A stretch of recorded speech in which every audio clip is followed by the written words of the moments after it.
So, Wisconsin, tell me, how does it feel to be in the final 10 of the We the People National Finals?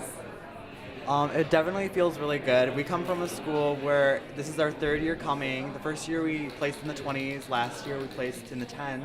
So now to be in the top 10 is definitely a great experience. It's fantastic. I couldn't ask for anything better this weekend. It's been wonderful this entire year. It's been great. You could just tell by our enthusiasm when we heard that we were in the top 10 how much we cared about this. I mean, people were crying and screaming, and everybody else was turning around and being like, are they really that excited? And we're like, yes.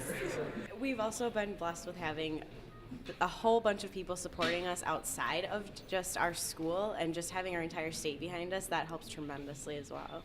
It helps to have the first 2 years underneath our belt. We learned something from the first group, we learned something from the second group, and so this year had the advantage of having that experience behind us, and hopefully it'll just continue to grow, and I'm really excited for these kids because they worked really hard for us. Hours and hours of after-school meetings. I know in the weeks before nationals, we had a meeting at 9:30 at night, and it went until about 11. And I know that there have been some sleepover meetings in Unit 3. So we have put in so much time outside of school and inside of school, every day in the lab working on getting these papers typed and doing the follow-up research. It has been a really time-intensive investment.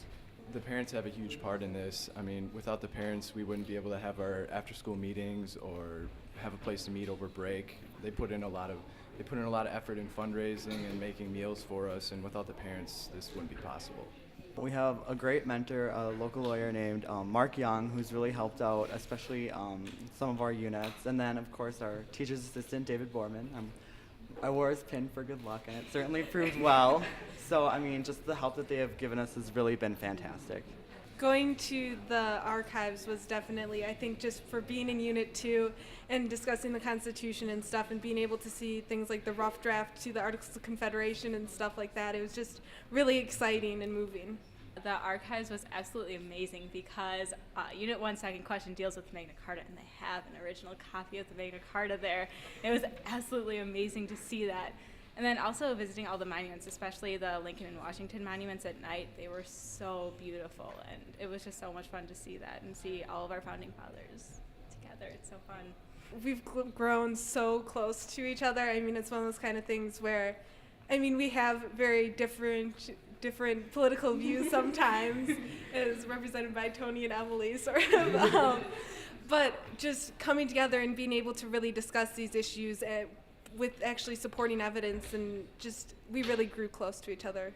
I think we also have a really unique relationship. I don't know how many teens can say that they know who their partner's favorite anti-federalist was, or can predict the quote from Thomas Jefferson that they're going to say to answer a question. So it's definitely a unique experience. You pointed out twice, I think, that the only 3 states in the country require civics. What do you have to say to the people who make those decisions?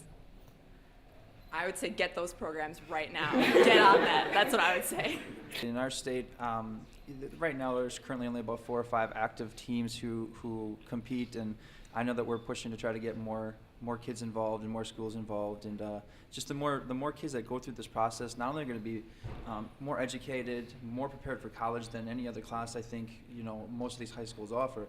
They're going to be better citizens down the road, and they understand the concept of enlightened self-interest and what that means for what they need to do politically and civically down the road.